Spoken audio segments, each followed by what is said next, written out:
Chapter number 10 accounting rules part 2। Part 1 में कुछ concept हम लोगों ने लर्न किए थे। Now part 2। सबसे पहले मैचिंग प्रिंसिपल। मैचिंग प्रिंसिपल क्या है? The matching principle is also referred to as the accruals principal.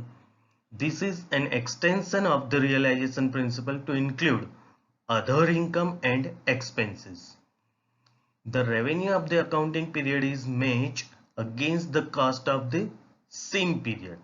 मतलब एक अकाउंटिंग पीरियड की जो भी रेवेन्यू है, जो भी अर्निंग है, उसके सामने उसी टाइम पीरियड का जो भी कॉस्ट एक्सपेंस हो रहा है तो उसको मैच करना है और प्रॉफिट या लॉस फाइंड करना है। दोनों में ये याद रखना है कि एक्सपेंस आपने पेड किया है या नहीं किया, राइट? मतलब आउटस्टैंडिंग एक्सपेंस है तो भी इसको यहाँ पे कंसिडर करना है। और सिमिलरली अर्निंग, तो कैश में आपने रिसिप्ट कर भी ली है या आउटस्टैंडिंग है, दोनों को इंक्लूड करना है, right?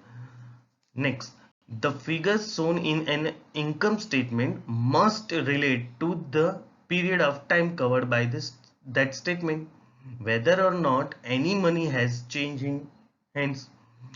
This means that a more meaningful comparison can be made of the profit, sales, expenses, and so on from year to year. Next one, materiality principle. अच्छा, ये प्रिंसिपल के लिए मैंने 2 स्लाइड तैयार किए। ये फर्स्ट वन, मटेरियलिटी प्रिंसिपल क्या है? तो ऐसा समझ लो कि कोई एक्सपेंस या कोई इनकम बहुत लो वैल्यू की है तो उसके लिए सेपरेट हेड लगाना जरूरी नहीं है, उसको कॉमन हेड में भी आप लोग रिकॉर्ड कर सकते हो, राइट? चेक करते हैं। The materiality principle means that individual items which will not significantly affect either the profit or the asset of a business do not need to be recorded separately. Record तो करना है but उसके लिए separate head लगाने की जरूरत नहीं है। The materiality principle applies to items of very low value, that is items which are not material, which are not worth recording as separate items. Other principles can be ignored if the time and cost involved in recording such low value items far outweigh and benefit to be gained from the strict application of these principles. For example, हम लोग कोई calculator, pocket calculator purchase करते हैं office use के लिए, तो वो calculator के लिए एक अलग हेड, कैलकुलेटर अकाउंट, ऐसा अलग हेड रिक्वायर्ड नहीं है। उसको आप ऑफिस एक्सपेंस या स्टेशनरी एक्सपेंस में डाल सकते हो, right? For example, a pocket calculator purchase for office use is strictly a non current asset, part of its value being lost each year through normal usage. The cost of calculating and recording these each year would amount to more than the cost of the assets. Instead of the calculator being recorded as an non-current asset, it would be regarded as an office expense in the year of purchase. Similarly, एक और illustration आपको देता हूं, next slide. What is material for one business may not be so for another business. मतलब क्या? कई बार ऐसा भी हो सकता है बेटा कि कोई एक एक्सपेंस कोई एक बिजनेस के लिए ज्यादा वैल्यू वाला लगता है, राइट? मटेरियल है तो उसको वो अलग हेड में, जैसे कि लैपटॉप परचेज किया तो लैपटॉप अकाउंट हम बताएंगे, क्योंकि जिसका टर्नओवर बहुत कम है, राइट, उसके लिए एक लैपटॉप की वैल्यू भी 30,000, 40,000, 50,000 या 1 लाख बहुत बड़ी अमाउंट है।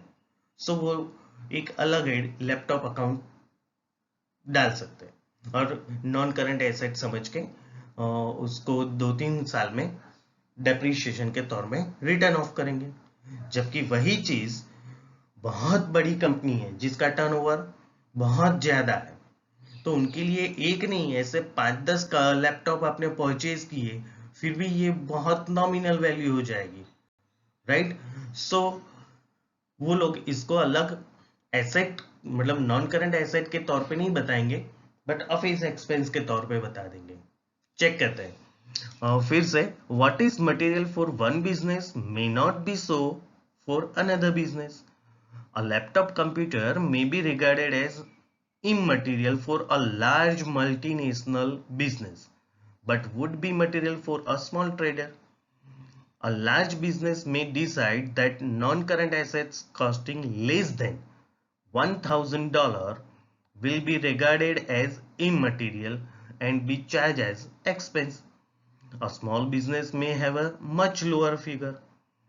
This principle is also applied by entering small expenses in one account known as general expense or sundry expenses, rather than having individual ledger accounts for office expenses like light bulbs, flower displays, and so on. Materiality is also applied in relation to inventories of office supplies like envelopes. When the total cost of envelopes purchased during the year is treated as an expense, even though there are some left at the end of the year. Next one, money measurement principle. The money measurement principle means that only information can be expressed in terms of money can be recorded in the accounting records. Money is a recognized unit of measure and is a traditional way of valuing transaction. It does not rely on personal opinions and it is actual. There are many aspects of a business which cannot be measured in the term of money and therefore do not appear in the accounting records.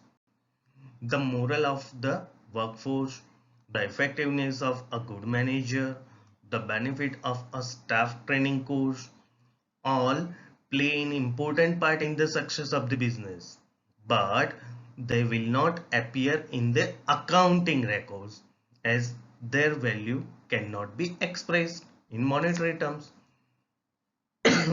In a similar way, the launch of a rival product or increased competition cannot be recorded in the accounting record as their effect cannot be measured in the monetary terms.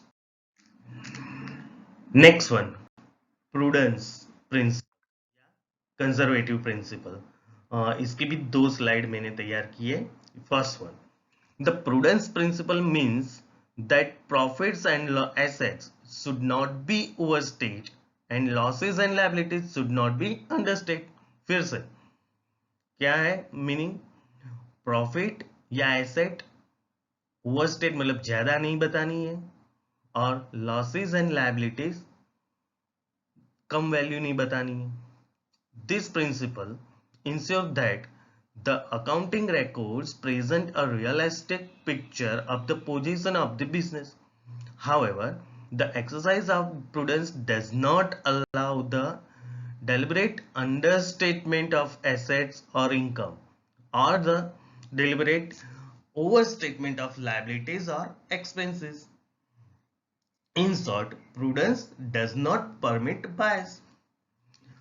Accountants should ensure that profit and assets are not overstated and that liabilities are not understated.